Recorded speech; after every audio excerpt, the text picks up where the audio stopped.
Super ರಂಗಣ್ಣಗೆ ಚಪ್ಪಾಳೆ. ಅಣ್ಣ ಇದು ನನ್ನ ತಿಂಗಳ ಸಂಬಳವೆಲ್ಲ ಹಾಕೊಂಡು ತಗೊಂಡ್ ಬಂದಿರೋದೆ. ನಾನು ಏನ್ ಹೇಳಕ್ ಬಂದೆ ಅಂದ್ರೆ, ಇವರು ಸ್ಟೇಜ್ ಮೇಲೆ ಬಂದು ಪ್ರತಿ ಸಲ ಹಾಡ್ ಹಾಡಿದಾಗ ಯಾವ್ದೋ ಹೀರೋ ತರ ಅದ್ರಲ್ಲೂ ಅಣ್ಣವ್ರ ಹಾಡು, ಅಣ್ಣವ್ರಿಗೆ ನಾನಂತೂ ಕಂಬದ ರಂಗ. ಇದು ಆರ್ಕೆಸ್ಟ್ರಾ ಝಲಕ್ ಅಂತಂದ್ರೆ, ಇದು ಆರ್ಕೆಸ್ಟ್ರಾ ಬ್ಯೂಟಿ ಅಂತಂದ್ರೆ. ಈಗ್ಲೂ ನಮ್ಮ ಮನೇಲಿ ಈ ತರದೊಂದು 5-6 ಹಾರನ ಹಾಗೆ ಮಡಗಿದ್ದೀನಿ.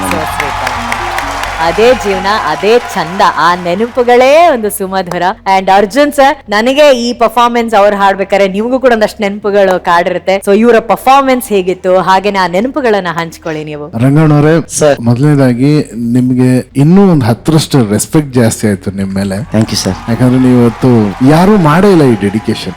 ಬೆಸ್ಟ್ ಟೈಮ್ಸ್ ಅಂತ ಹೇಳ್ಬೋದು ಮೇಡಮ್. ಏನಂದ್ರೆ ಆರ್ಕೆಸ್ಟ್ರಾ ಮುಗ್ದಿದ ತಕ್ಷಣ ಎಲ್ಲಾ ಸ್ಟ್ಯಾಂಡ್ಸ್ ಎಲ್ಲಾನು ಹೆಗಲ್ ಮೇಲೆ ಹಾಕೊಂಡು ಎಲ್ಲರೂ ತಗೊಂಡೋಗಿ ಟೆಂಪೋನಲ್ಲಿ ಲೋಡ್ ಮಾಡ್ತಿದ್ವಿ. ಆ ಟೆಂಪೋ ಹಿಂದೆ ಒಂದು ಹಗ್ಗ ಇರುತ್ತಲ್ಲ, ಅದನ್ನ ಹಿಡ್ಕೊಂಡು ಕೂತ್ಕೊಂಡು ಬರೋದು ನೈಟ್. ಲೈಫ್ ಇಸ್ ಸೂಪರ್ ಆಗಿತ್ತು, ವೆರಿ ಇನ್ನೋಸೆಂಟ್. ಸರ್, ನೀವು ಕರ್ನಾಟಕದಲ್ಲಿ ಯಾವ ಭಾಗಗಳಲ್ಲೆಲ್ಲ ನೀವು ಆರ್ಕೆಸ್ಟ್ರಾಗಳನ್ನ ಕೊಟ್ಟಿರ್ತೀರಾ? ಎಲ್ಲ ಮೇಡಮ್, ಟಾಪ್ ಟು ಬಾಟಮ್ ಎಲ್ಲಾ ಕಡೆ ಹೋಗಿ ಬಂದ್ಬಿಟ್ಟು ಇಡೀ ಕರ್ನಾಟಕ ಟೂರ್ ಮಾಡಿದ್ದೀರಾ ನೀವು. ಬೇರೆ ಲೆವೆಲ್. ಅವಾಗೆಲ್ಲ ಏನಂದ್ರೆ ಬೆಳಗ್ಗೆ ಬಿಡ್ತಾ ಇದ್ವಿ ಟೆಂಪೋ, ಕರೆಕ್ಟ್ ಆಗಿ ಇನ್ನೇನು ಸಾಯಂಕಾಲ 7-8 ಗಂಟೆಗೆ ಸೇರಂತ ಜಾಗ ಇದ್ರೆ ಒಂದ್ ಟೈಮ್ ಮಧ್ಯಾಹ್ನ 12 ಗಂಟೆಗೆ ಟೆಂಪೋ ಕೆಟ್ಟೋಯ್ತು. ಸರಿ ಅನ್ಬಿಟ್ಟು ಇನ್ನೊಂದು ಟೆಂಪೋ ತರಿಸಿ ಅಲ್ಲಿ ವೆಯ್ಟ್ ಮಾಡಿ ಮತ್ತೆ ಲೋಡ್ ಮಾಡಿ ಅಲ್ಲಿಂದ ಹೋಗ್ತಾ ಇದೀವಿ. 6 ಗಂಟೆಗೆ ಮತ್ತೆ ಕೆಟ್ಟೋಯ್ತು. ಸರಿ ಏನಪ್ಪ ಮಾಡೋದಂತ ಎಲ್ಲ ಲೋಡ್ ಮಾಡಿ ಹೋದ್ವಿ. ಎಲ್ಲ ಹೋದ್ರೆ ಕರೆಂಟ್ ಹೋಗ್ಬಿಟ್ಟಿದೆ. ನಾವು ಹೋಗಿರೋದೇ ಲೇಟು. ಎಲ್ಲ ಸೆಟ್ ಮಾಡಿ ಎಲ್ಲ ಆಯ್ತು ಮೇಡಮ್. ಇನ್ನೇನು ಸ್ಟಾರ್ಟ್ ಮಾಡಬೇಕು ಮೊದಲನೇ ಹಾಡು ಅಂತ. ಇನ್ನೇನು ಅನ್ನೋ ಸ್ವಲ್ಪ ಪಕ್ಕದಲ್ಲೇ ಅಮ್ಮ ಅಂತ ಹೋಗ್ಬಿಟ್ಟು ಪಕ್ಕದಲ್ಲೇ ನೋಡಿದ್ರೆ ಅವ್ರ ಅಜ್ಜಿ ಹೋಗ್ಬಿಟ್ಟಾರ. ಆದ್ರೆ ಅಷ್ಟೆಲ್ಲ ಕಷ್ಟಗಳನ್ನ ನೋಡಿದ್ರು ಆರ್ಕೆಸ್ಟ್ರಾ ಅವರು ಏನ ಕಾರ್ಯಕ್ರಮದ ಒಂದು ಟೈಮ್ ಇಟ್ಟಿರ್ತಾರೆ 3 to 4 hours. ಆ 4 hours ಕಂಪ್ಲೀಟ್ ಮಾಡ್ಬಿಟ್ಟೆ ಹೋಗ್ತಿದ್ದು. ಅದು ಆರ್ಕೆಸ್ಟ್ರಾ ಟೀಮ್ ನ ಒಂದು ತಾಕತ್ತು, ಆ ಡೆಡಿಕೇಶನ್. ಮಹಾ ಗುರುಗಳೇ, ಅದು ಕೇಳಕ್ಕೆ ಚೆನ್ನಾಗಿದೆ ಅಲ್ವಾ? ಯಾಕೆಂದ್ರೆ ಅರ್ಧ ಸಿನಿಮಾ ಮತ್ತು ನಾಟಕ, ಇನ್ನ ಅರ್ಧ ಆರ್ಕೆಸ್ಟ್ರಾ. ಅದೇ ಹಂಸಲೇಖ. ಆಹಾ ಆಹಾ. ಅಂದ್ರೆ ಹುಟ್ಟಿದ್ದೇ ನಾನು ಆರ್ಕೆಸ್ಟ್ರಾ ಮಧ್ಯದಲ್ಲಿ. ಅಂದ್ರೆ ಮನೆಯಲ್ಲೇ ಒಂದು ದೊಡ್ಡ ಆರ್ಕೆಸ್ಟ್ರಾ ಇತ್ತು, ಗಾನಶಾರದ ವಾದ್ಯವೃಂದ ಅಂತ. ಜಿ ಬಾಲಕೃಷ್ಣ ಅವರ ಗಾನಶಾರದ ವಾದ್ಯವೃಂದ ಅಂದ್ರೆ ತುಂಬಾ ಫೇಮಸ್ ಇಡೀ ಕರ್ನಾಟಕದಲ್ಲಿ. ಆ ಅಣ್ಣ ಎಷ್ಟು ಕಾರ್ಯಕ್ರಮಗಳು ಬುಕ್ ಆಗಿರ್ತಿದ್ವು ಅಂದ್ರೆ 3 ಅಂಬಾಸಿಡರ್ ಕಾರ್ ತುಂಬಾ ನಾವೆಲ್ಲ ಹೋಗ್ತಾ ಇದ್ದಿದ್ದು. ಸೊ ಇಷ್ಟು ಬ್ಯುಸಿಯಾದ ಒಂದು ಆರ್ಕೆಸ್ಟ್ರಾ ಇದ್ದ ಮನೇಲಿ ಹುಟ್ಟಿದವ್ ನಾನು. ನನ್ಗಿಂತಲೂ ದೊಡ್ಡ ಆರ್ಕೆಸ್ಟ್ರಾ ಅಂದ್ರೆ ಜಯಮಾರ್ತಿ ಆರ್ಕೆಸ್ಟ್ರಾ. ಜಯಮಾರ್ತಿ ಆರ್ಕೆಸ್ಟ್ರಾ ಅನ್ನೋದು ಬೆಂಗಳೂರಿನಲ್ಲಿ ಕಲಾವಿದರಿಗೆ ಒಂದು ಫ್ಯಾಕ್ಟರಿ. ಅದು ಇವತ್ತು ದೊಡ್ಡ ದೊಡ್ಡ ಸಂಗೀತ ನಿರ್ದೇಶಕರು ಕರ್ನಾಟಕಕ್ಕೆ ಬಂದ್ರು ಅಂದ್ರೆ ಅದು ಆ ಆರ್ಕೆಸ್ಟ್ರಾದಲ್ಲೇ ಬಂದಿದ್ದು, ಜಯಮಾರ್ತಿ ಆರ್ಕೆಸ್ಟ್ರಾ. ಅದಾದ್ಮೇಲೆ ಕೋಕಿಲವಾಣಿ ಆರ್ಕೆಸ್ಟ್ರಾ. ಇನ್ನು ಶಿಸ್ತಿನ ಆರ್ಕೆಸ್ಟ್ರಾ ಅಂದ್ರೆ ಸರಸವಾಣಿ ಆರ್ಕೆಸ್ಟ್ರಾ. ಭಾರತ್ ಸೇವಾ ಮಂಡಳಿ ಅಂತ ಕಬ್ಬನ್ಪೇಟೆಯಲ್ಲಿ, ಮತ್ತೆ ಪಾಪಣ್ಣವರು ಕಬ್ಬನ್ಪೇಟೆ ಪಾಪಣ್ಣವ್ರದ್ದು ಒಂದು ದೊಡ್ಡ ಆರ್ಕೆಸ್ಟ್ರಾ. ಹೇಳ್ತಾ ಇದ್ರಿ ನಾನು ಆ ಕತೆ ಮುಗಿಯೋದಿಲ್ಲ, ಅಷ್ಟು ದೊಡ್ಡ ಕತೆ ಇದೆ. ಸೂಪರ್ ಆಗಿ ಆಡಿದೆ ಕನ್ನಡ.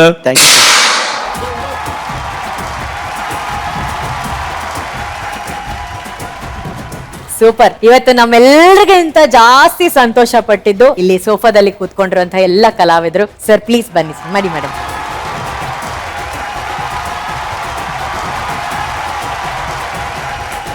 ರಂಗಣ್ಣ, ಇವತ್ತು ನೀವೇ ಅವರೆಲ್ಲರ ಇಂಟ್ರೊಡಕ್ಷನ್ ಮಾಡಬೇಕು ಪ್ಲೀಸ್. ಮೊದಲಿಗೆ ಸಂಗೀತ್ ಮ್ಯೂಸಿಕ್ ಆರ್ಕೆಸ್ಟ್ರಾದ ತುಮಕೂರಿನ ನನ್ನ ಮೊದಲನೆಯ ಗುರು ಶ್ರೀನಿವಾಸ ಬಂದಿದ್ದಾರೆ.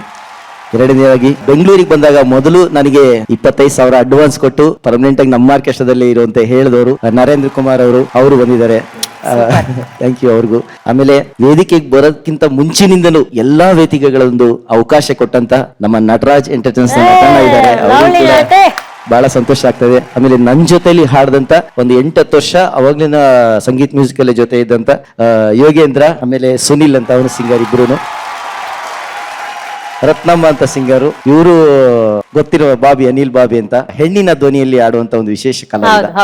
ಸೂಪರ್. ಶ್ರೀನಿವಾಸ್ ಆರ್ಕೆಸ್ಟ್ರಾ ಎಲ್ಲಾ ಕಲಾವಿದರಿಗೆ, ಆ ತಂಡಗಳಿಗೆ ಅವರು ಇವತ್ತಿನ ಪರ್ಫಾರ್ಮೆನ್ಸ್ ನ ಅವರು ಡೆಡಿಕೇಟ್ ಮಾಡಿದ್ದಾರೆ. ಶ್ರೀನಿವಾಸ್ ಸರ್, ಅವರು ನಿಮ್ ಜೊತೆ ಸೇರ್ಕೊಂಡು ಎಷ್ಟು ವರ್ಷ ಆಯ್ತು ಈಗ? 1998-99. ಅವ್ರು ಬಂದಿದ್ದು ಮೊದಲನೇ ದಿನ ನೆನಪಿದೆ ನಿಮ್ಗೆ? ಹೌದೌದೌದು. ಅವರು ಆಕ್ಚುಲಿ ಒಂದು ನಮ್ಮ ಸ್ನೇಹಿತರು ಶ್ರೀನಿವಾಸ್ ಅಂತ ಆಡಿಟರ್ ಆಫೀಸ್ ಅಲ್ಲಿ ರೂಮ್ ಬಾಯ್ ಆಗಿ ಕೆಲಸ ಮಾಡ್ತಿದ್ದ ಅವನು.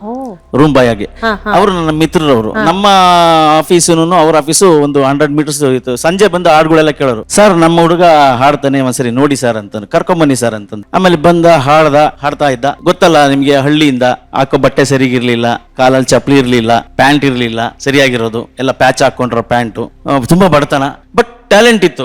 ಆದ್ರೆ ಉಚ್ಚಾರಣೆ, ಶಬ್ದಗಳು ಉಚ್ಚಾರಣೆ, ಹಾಡೋದು, ಅವ್ರಿಗೆ ನೋಟು, ಸ್ವರ ಸ್ಥಾನ ಏನು ಗಾಳಿಗಂಧ ಏನಿಲ್ಲ. ಸುಮ್ಮನೆ ಏನೋ ಹಾಡಬೇಕು. ಎಲ್ಲ ಫಿಲ್ಮ್ ಸಾಂಗ್ಗಳು ಸಹ ಜನಪದ ತರ ಹಾಡ್ತಾ ಇದ್ರು. ಆಮೇಲೆ ಹಾಗೆ ಆಡಿಸಿ ಆಮೇಲೆ ನಾ ಹೇಳಿದೆ, ಸರ್ ಇವ್ರನ್ನ ನಮ್ಗೆ ಸಂಜೆ ಮೇಲೆ ನನ್ನ ಹತ್ರ ಕಳಿಸ್ಕೊಡಿ, ನಾನು ಪ್ರಾಕ್ಟೀಸ್ ಕೊಡ್ತೀನಿ ಅಂತ ಅಂದ್ಬಿಟ್ಟು ಸಾಕಷ್ಟು ಪ್ರಾಕ್ಟೀಸ್ ಕೊಟ್ಟೆ. ಆಮೇಲೆ ನಮಗೂ ಕೆಲಸ ಮಾಡೋಕ್ಕೂ ಹುಡುಗರು ಬೇಕಾಗಿತ್ತು.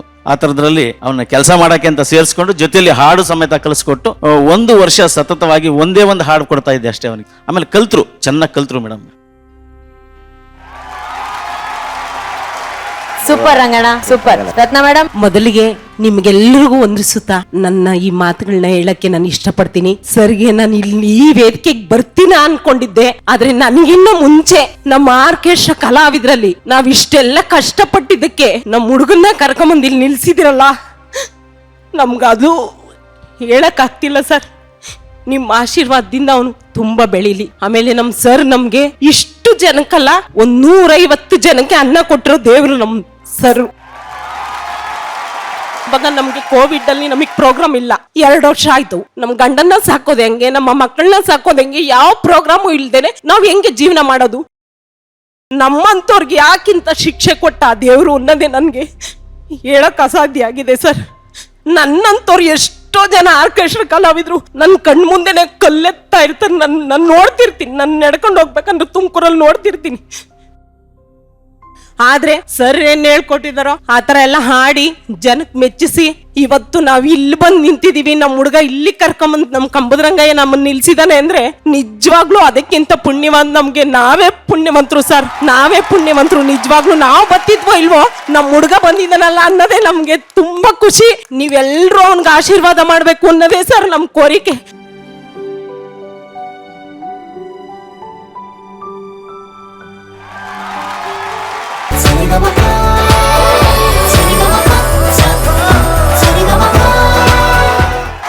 Wow! That's VP sir and Arjun sir. ನಿಮ್ಮ ಸ್ನೇಹವಿರಲಿ, ಎಂದಿಗೂ ಶಾಶ್ವತ ಅನ್ನೋದು ನಮ್ಮೆಲ್ಲರ ಹಾರೈಕೆ. ಇವತ್ತು VP ಸರ್ಗೋಸ್ಕರ ಹೃದಯದ ಆಳದಿಂದ ಅರ್ಜುನ್ ಸರ್ ಅವರು ಹಾಡಿನ ಮೂಲಕ ತಮ್ಮ ಭಾವನೆಗಳನ್ನ ವ್ಯಕ್ತಪಡಿಸಿದ್ದಾರೆ. ಸೊ ಅರ್ಜುನ್ ಸರ್ಗೆ ಒಂದ್ಸಲಿ ಚಪ್ಪಾಳೆ. So sweet of you Arjun sir.